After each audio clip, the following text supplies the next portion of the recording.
Hey guys, Mrs. Link here from her backyard again. It's beautiful out today. I couldn't think of anywhere else I'd rather be to get out and read. Figured I would read you guys chapter 2 today, and hopefully you're enjoying the book so far. Make sure you follow along in your book as I read, and fill out your study guide when we're done reading, when it's all fresh in your mind. And this is Ruby here. She's gonna join and listen to a story, I guess, and Ruger's out here too, so he might be making an appearance, but hopefully you guys are enjoying the book so far, and hopefully you like chapter 2. Dally was waiting for Johnny and me under the streetlight at the corner of Pickett and Sutton, and since we got there early, we had time to go over to the drugstore in the shopping center and goof around. We bought Cokes and blew the straws at the waitress, and walked around eyeing things that were lying out in the open until the manager got wise to us and suggested we leave. He was too late, though. Dally walked out with 2 packages of Cools under his jacket. So Cools are cigarettes, so Dally had stolen cigarettes. Then we went across the street and down Sutton a little way to the Dingo. There are lots of drive-ins in town. The Socias go to the Way Out and to Rusty's, and the Greasers go to the Dingo and to Jay's. The Dingo is a pretty rough hangout. There's always a fight going on there, and once a girl got shot. We walked around talking to all the greasers and hoods we knew, leaning in car windows or hopping into the back seats, and getting in on who was running away and who was in jail, and who was going with who, and who could whip who, and who stole what and when and why. We knew about everybody there. So they're at this drive-in diner, and they're kind of getting all the hot gossip, who's going out with who got arrested, who's running away from home, what did people steal, why. It's kind of a place where like everybody knows everybody. There was a pretty good fight while we were there between a big 23-year-old greaser and a Mexican hitchhiker. We left when the Switchblades came out because the cops would be coming soon, and nobody in his right mind wants to be around when the fuzz show. We crossed Sutton and cut around behind Spencer's Special, the discount house, and chased 2 junior high kids across the field for a few minutes. By then it was dark enough to sneak in over the back fence of the Nightly Double drive-in movie. It was the biggest in town and showed 2 movies every night, and on weekends 4. You could say you were going to the Nightly Double and have time to go all over town. So they could tell their parents, or in Ponyboy's case, his brother, or whoever was kind of responsible for them, like, hey, I'm going to the Nightly Double, and they're going to show 4 movies. So if you can think of all the time you have to watch 4 movies, that's how much time they had to kind of screw around and go about with their friends, and nobody ever really wondered, like, where they were or what they were up to, because they said they were at the movie. We all had the money to get in. It only costs a quarter if you're not in a car. But Dally hated to do things the legal way. He liked to show that he didn't care that there was a law or not. He went around trying to break laws.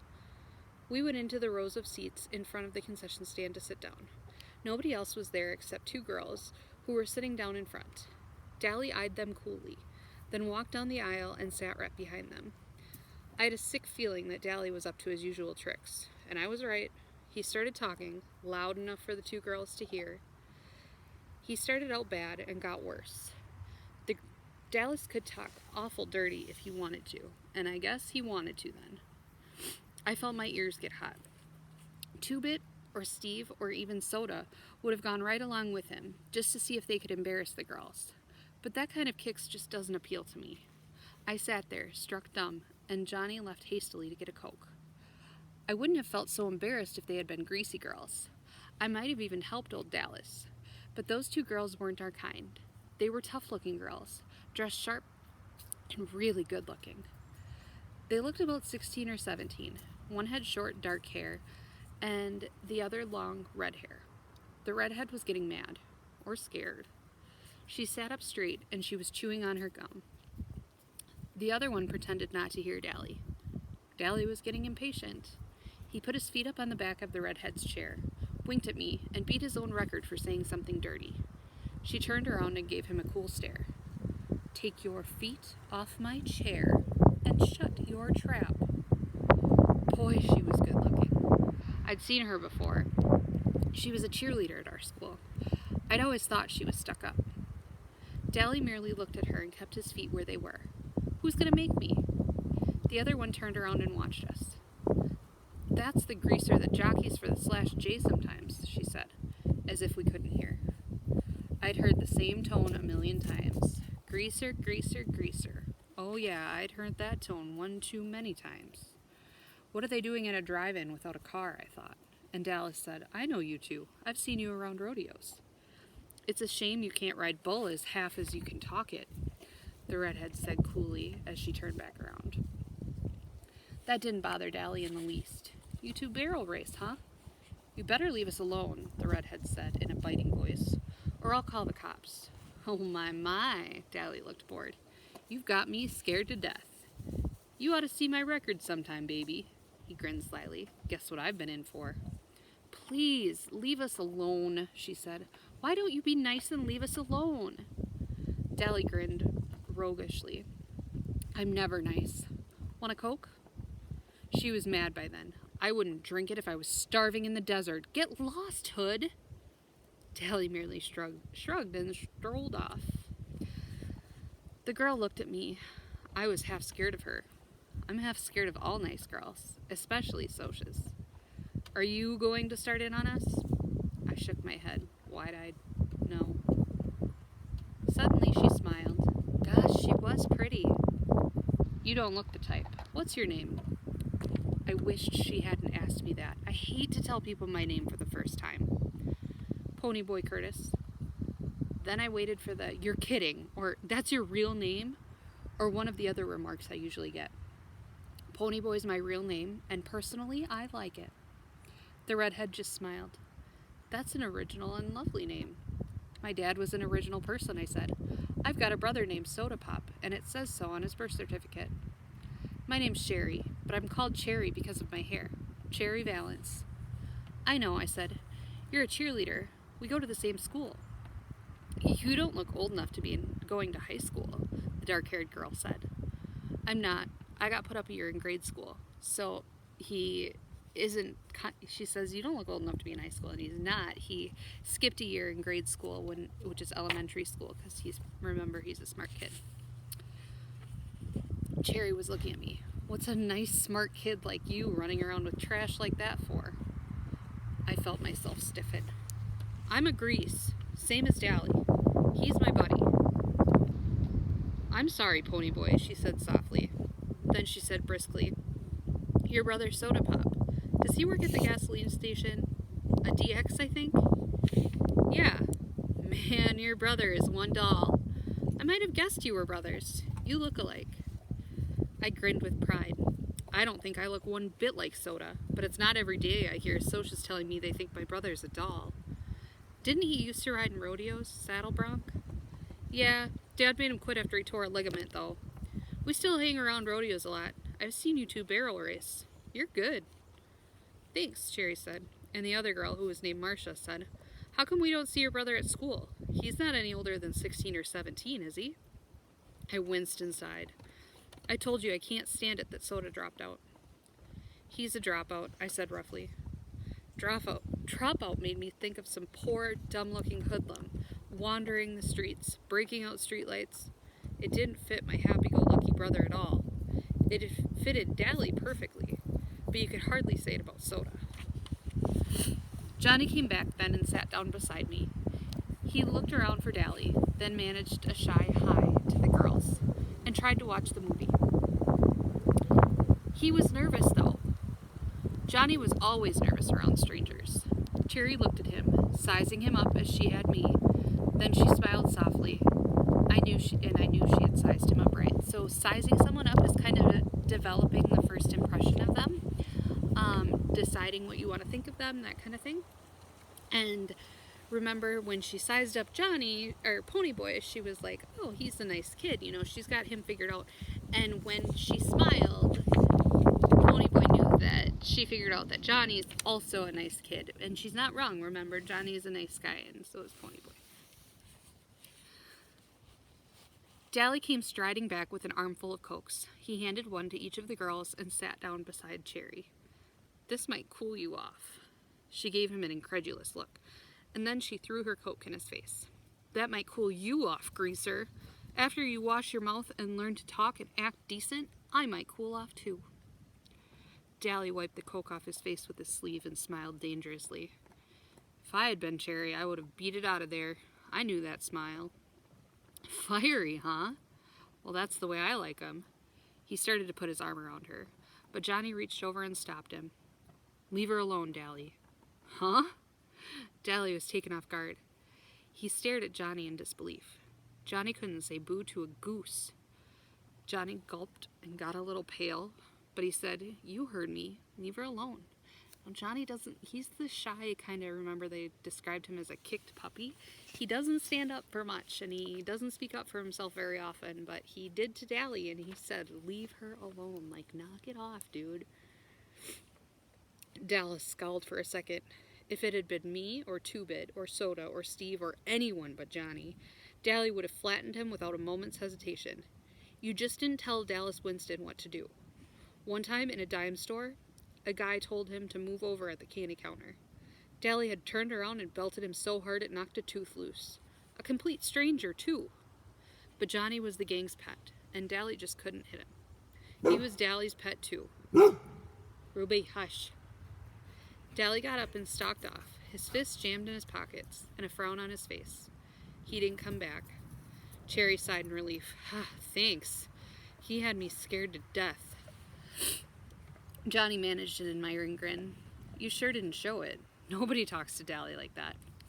She smiled. From what I saw, you do. Johnny's ears got red.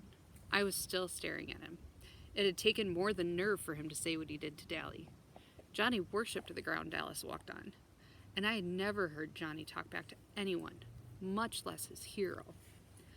Marcia grinned at us. She was a little smaller than Cherry. She was cute, but that Cherry Valance was a real looker. Y'all sit up here with us. You can protect us. Johnny and I looked at each other. He grinned suddenly, raising his eyebrows so that they disappeared under his bangs. Would we ever have something to tell the boys? His eyes said plainly. We had picked up 2 girls, and classy ones at that. Not any greasy broads for us, but real socias. Soda would flip when I told him. Okay, I said nonchalantly. Might as well. I sat between them, and Johnny sat next to Cherry. How old are y'all? Marcia asked. 14, I said. 16, said Johnny. That's funny, Marcia said. I thought you were both 16, Cherry finished for her. I was grateful. Johnny looked 14 and he knew it, and it bugged him something awful. Johnny grinned. How come y'all ain't scared of us like you were Dally? Cherry sighed. You two are too sweet to scare anyone. First of all, you didn't join in Dallas's dirty talk, and you made him leave us alone. And when we asked you to sit up here with us, you didn't act like it was an invitation to make out for the night. Besides that, I've heard about Dallas Winston, and he looked as hard as nails and twice as tough. And you two don't look mean. Sure, I said tiredly. We're young and innocent. No, said Cherry slowly, looking at me carefully. Not innocent. You've seen too much to be innocent. Just not dirty. Dally's okay, Johnny said defensively, and I nodded. You take up for your buddies, no matter what they do. When you're a gang, you stick up for the members. If you don't stick up for them, stick together, make like brothers, it isn't a gang anymore. It's a pack. A snarling, distrustful, bickering pack like the Socias in their social clubs, or the street gangs in New York, or the wolves in the timber. He's tough, but he's a cool guy. So, Ponyboy is telling us here, in a gang, you all stick up for each other, and you all have each other's back all the time. And if you don't, and you don't stick up for each other, and you don't make like brothers, then it turns into a pack, and he's comparing it more to like a wolf pack, where there's fights in between you guys, and there's always something going wrong, and you don't really want that in a gang. You're not a gang anymore. So he's saying the greasers, they're a true gang. They, even though they have their disagreements sometimes, they always stick up for each other. He'd leave you alone if he knew you, I said, and that was true. When Steve's cousin from Kansas came down, Dally was decent to her and watched his swearing. We all did around nice girls, who were the cousinly type. I don't know how to explain it. We try to be nice to girls we see once in a while, like cousins or the girls in class, but we still watch a nice girl go by on the street and say all kinds of lousy stuff about her. Don't ask me why. I don't know why. Well, Marcia said with finality, I'm glad he doesn't know us. I kind of admire him, Cherry said softly, so only I heard. And then we settled down to watch the movie. Oh yeah, we found out why they were without a car. They'd come with their boyfriends, but walked out on them when they found out the boys had brought some booze along. The boys had gotten angry and left. I don't care if they did, Cherry sounded annoyed. It's not my idea of a good time to sit in a drive-in and watch people get drunk. You could tell by the way she said it that her idea of a good time was probably high class, and probably expensive. They decided to stay and see the movie anyway. It was one of those beach party movies with no plot and no acting, but a lot of girls in bikinis and some swinging songs. So it was alright. We were all four sitting there in silence when suddenly a strong hand came down on Johnny's shoulder, and another on mine, and a deep voice said, "Okay, greasers, you've had it." I almost jumped out of my skin. It was like having someone leap out from behind a door and yell, "Boo!" at you. I looked fearfully over my shoulder, and there was Two-Bit, grinning like a cheesy cat. Glory, Two-Bit! Scare us to death!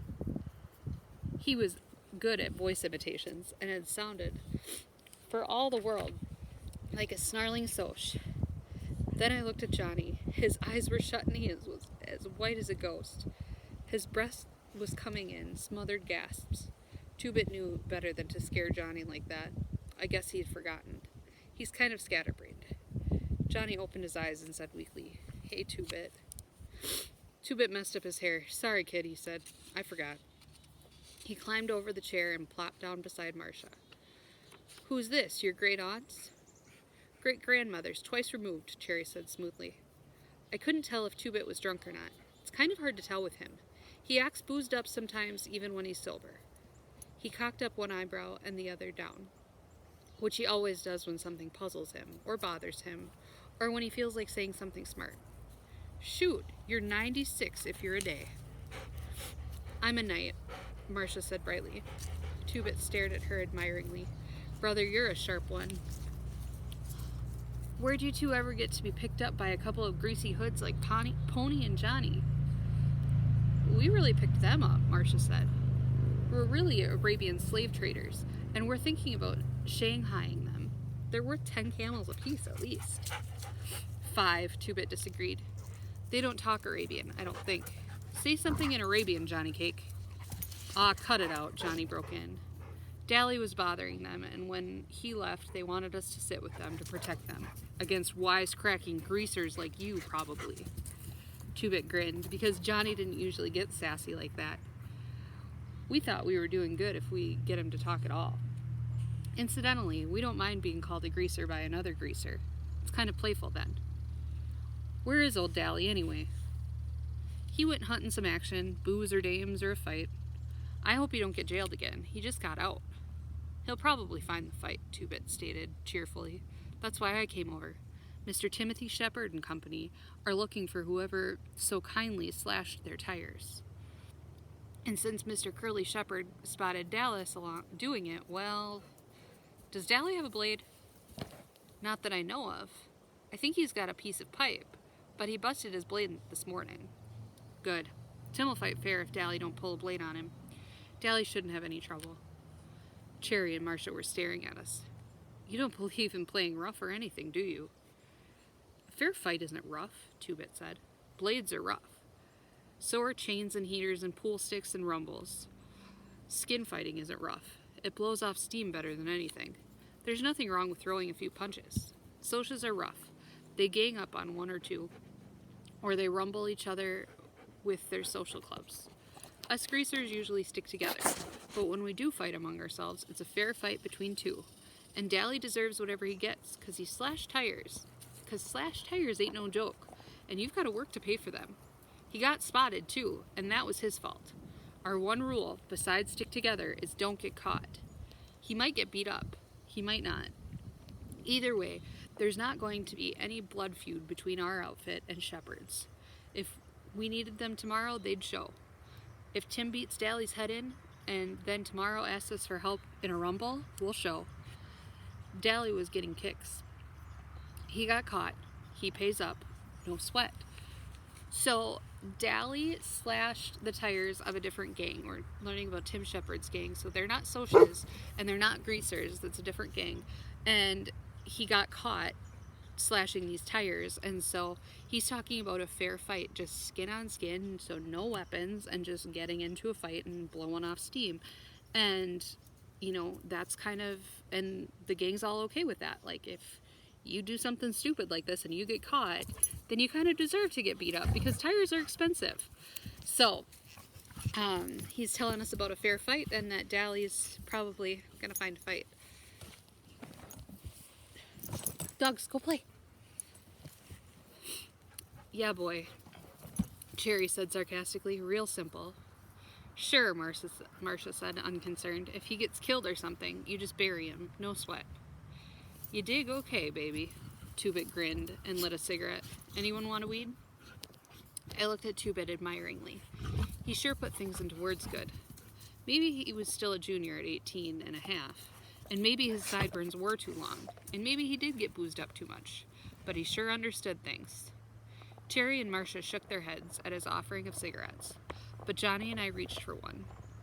Johnny's color was back, and his breathing was regular, but his hand was shaking ever so slightly. A cigarette would steady it. Ponyboy, will you come with me to get some popcorn? Cherry asked. I jumped up. Sure. Y'all want some? I do, said Marcia. She was finishing the Coke Dally had given her. I realized then that Marcia and Cherry weren't alike. Cherry had said she wouldn't drink Dally's Coke if she was starving, and she meant it. It was the principle of the thing. But Marcia saw no reason to throw away a perfectly good free Coke. Me too, said Two-Bit. He flipped me a 50-cent piece. Get Johnny some too. I'm buying, he added as Johnny started to reach into his jeans pocket. We went to the concession stand, and as usual, there was a line a mile long, so we had to wait. Quite a few kids turned to look at us. You didn't see a kid Grease and a Sochi cheerleader together often. Cherry didn't seem to notice. Your friend, the one with the sideburns, he's okay? He ain't dangerous like Dal is, if that's what you mean. He's okay. She smiled, and her eyes showed that her mind was on something else. Johnny, he's been hurt bad sometime, hasn't he? It was more of a statement than a question. Hurt and scared. It was the Socias, I said nervously, because there were plenty of Socias milling around, and some of them were giving me funny looks, as if I shouldn't be with Cherry or something. And I don't like to talk about it either. Johnny getting beat up, I mean. But I started in, talking a little faster than I usually do, because I don't like to think about it either. It was almost 4 months ago. I had walked down to the DX station to get a bottle of pop and to see Steve and Soda, because they'll always buy me a couple of bottles and help me work on cars.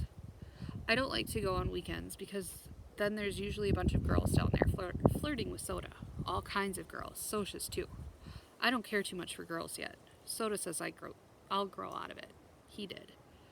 It was a warmish spring day and the sun shining bright, but it was getting chilly and dark by the time we started for home. We were walking because we had left Steve's car at the station. At the corner of our block, there's a wide open field where we play football and hang out, and it's often a site for rumbles and fistfights. We were passing it, kicking rocks down the street and finishing our last bottle of Pepsi when Steve noticed something lying on the ground.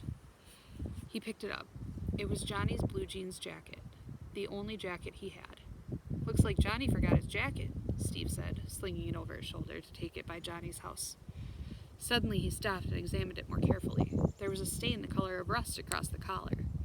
He looked at the ground. There were some more stains on the grass. He looked up and across the field with a stricken expression on his face. I think we all heard the low moan and saw the dark, motionless hump on the other side of the lot at the same time. Soda reached him first. Johnny was lying face down on the ground. Soda turned him over gently, and I nearly got sick. Someone had beaten him up badly. We were used to seeing Johnny banged up. His father clobbered him around a lot, and although it made us madder than heck, we couldn't do anything about it. But those beatings had been nothing like this. Johnny's face was cut up, and bruised and swollen, and there was a wide gash from his temple to his cheekbone. He would carry that scar all his life. His white t-shirt was splattered with blood. I just stood there, trembling with a sudden cold. I thought he might be dead. Surely nobody could be beaten like that and live. Steve closed his eyes for a second and muffled a groan as he dropped on his knees beside Soda. Somehow the gang sensed what had happened. Two-Bit was suddenly there beside me, and for once his comical grin was gone, and his dancing gray eyes were stormy. Derry had seen us from our porch and ran toward us, suddenly skidding to a halt. Dally was there too, swearing under his breath and turning away with a sick expression on his face. I wondered about it vaguely. Dally had seen people killed on the streets of New York's West Side. Why did he look sick now? Johnny? Soda lifted him up and held him against his shoulder. He gave the limp body a slight shake. Hey, Johnny Cake. Johnny didn't open his eyes, but there came a soft question. Soda? Yeah, it's me, Soda Pop said. Don't talk. You're gonna be okay. There was a whole bunch of them, Johnny went on, swallowing and ignoring Soda's command. A blue Mustang full. I got so scared. He tried to swear, but suddenly started crying, fighting to control himself, then sobbing all the more, because he couldn't. I had seen Johnny take a whipping by 2x4 from his old man, and never let out a whimper. That made it worse to see him break now. Soda just held him and pushed Johnny's hair back out of his eyes. It's okay, Johnny Cake. They're gone now. It's okay. Finally, between sobs, Johnny managed to gasp out his story. He had been hunting our football to practice a few kicks when a blue Mustang had pulled up beside the lot. There were 4 Socs in it. They had caught him, and one of them had a lot of rings on his hand. That's what had cut Johnny up so bad. It wasn't just that they had beaten him half to death. He could take that. They had scared him. They had threatened him with everything under the sun. Johnny was high-strung anyway, a nervous wreck from getting belted every time he turned around and from hearing his parents fight all the time. Living in those conditions might have turned someone else rebellious and bitter. It was killing Johnny. He had never been a coward. He was a good man in a rumble. He'd stuck up for the gang and kept his mouth shut good around cops. But after the night of the beating, Johnny was jumpier than ever. I didn't think he'd ever get over it. Johnny never walked by himself after that. And Johnny, who was the most law-abiding of all of us, now carried in his back pocket a 6-inch switchblade. He'd use it, too, if he ever got jumped again. They had scared him that much. He would kill the next person who jumped him. Nobody was ever going to beat him like that again. Not over his dead body. I'd nearly forgotten that Cherry was listening to me. But when I came back to reality and looked at her, I was startled to find her as white as a sheet. All Socs aren't like that, she said. You have to believe me, Ponyboy. Not all of us are like that. Sure, I said. That's like saying all you greasers are like Dallas Winston. I'll bet he's jumped a few people. I digested that. It was true. Dally had jumped people. He'd told us stories about muggings in New York that made the hair on the back of my neck stand up.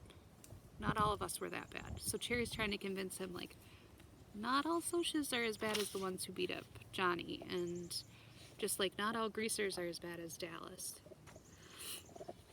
Cherry no longer looked sick, only sad. I'll bet you think the Socs have it made. The rich kids, the West Side Socs. I'll tell you something, Ponyboy, and it may come as a surprise. We have troubles you've never even heard of. You want to know something? She looked me straight in the eye. Things are rough all over. I believe you, I said. We'd better get back out there with the popcorn or Two-Bit'll think I ran off with his money.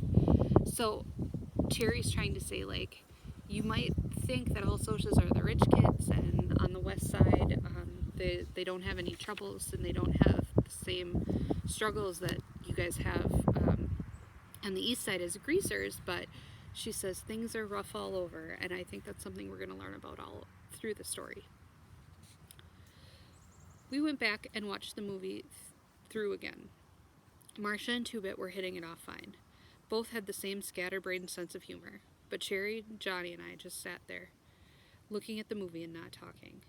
I quit worrying about everything, and thought about how nice it was to sit with a girl without having to listen to her swear, or beat her off with a club. I knew Johnny liked it too. He didn't talk to girls much. Once in a while, Dallas was in reform school. Once, while Dallas was in reform school, Sylvia had started hanging on to Johnny and sweet-talking him, and Steve got a hold of her and told her if she tried any of her tricks with Johnny, he'd personally beat the tar out of her. Then she gave Johnny then he gave Johnny a lecture on girls and how a sneaking little broad like Sylvia would get him into a lot of trouble. As a result, Johnny never spoke to girls much. But whether that was because he was scared of Steve or because he was shy, I couldn't tell. So one of the times when Dallas was off, he was in reform school this time. His girlfriend Sylvia was trying to hit on Johnny, and Steve warned him, like, don't do that, because it doesn't end well for you. I got the same lecture from Two-Bit after we'd picked up a couple of girls downtown one day. I thought it was funny because girls are one subject even Derry thinks I use my head about. And it really had been funny because Two-Bit was half crocked when he gave me the lecture. And he told me some stories that about made me want to crawl under the floor or something. But he had been talking about girls like Sylvia and the girls he and Dally and the rest picked up at the drive-ins in downtown. He never said anything about Sochi girls. So I figured it was alright to be sitting there with them, even if they did have their own troubles. I really couldn't see what Sochas would have to sweat about. Good grades, good cars, good girls, Madras and Mustangs and Corvairs. Man, I thought, if I had worries like that, I'd consider myself lucky. I know better now. So this last line in the chapter is something we call foreshadowing. It's kind of telling us that there might be something coming later that tells us more about the struggles that these Sochas have. So we're learning that it's rough all over, and Ponyboy says, man, if I got good grades easy and good cars and good girls and nice cars and Mustangs, and man, if that was all I had to worry about, I wouldn't have no worries at all. But he says he knows better now, so I think he's about to learn something and learn something about the Sochas throughout the story. So fill in your study guides. Something to realize: your study guide is for both chapters 2 and 3. So there are going to be questions on your study guide that this video and this reading won't be able to answer, and that's okay. Just fill out what you can for chapter 2. Again, I hope you guys are enjoying the book so far. I'm enjoying that I get to read it again with you guys. I miss you all. I wish we could read it together in class, but this is the best we've got for now. So get outside, enjoy the sunshine, read a book, tell me what you're up to, all that fun stuff. See you guys next time.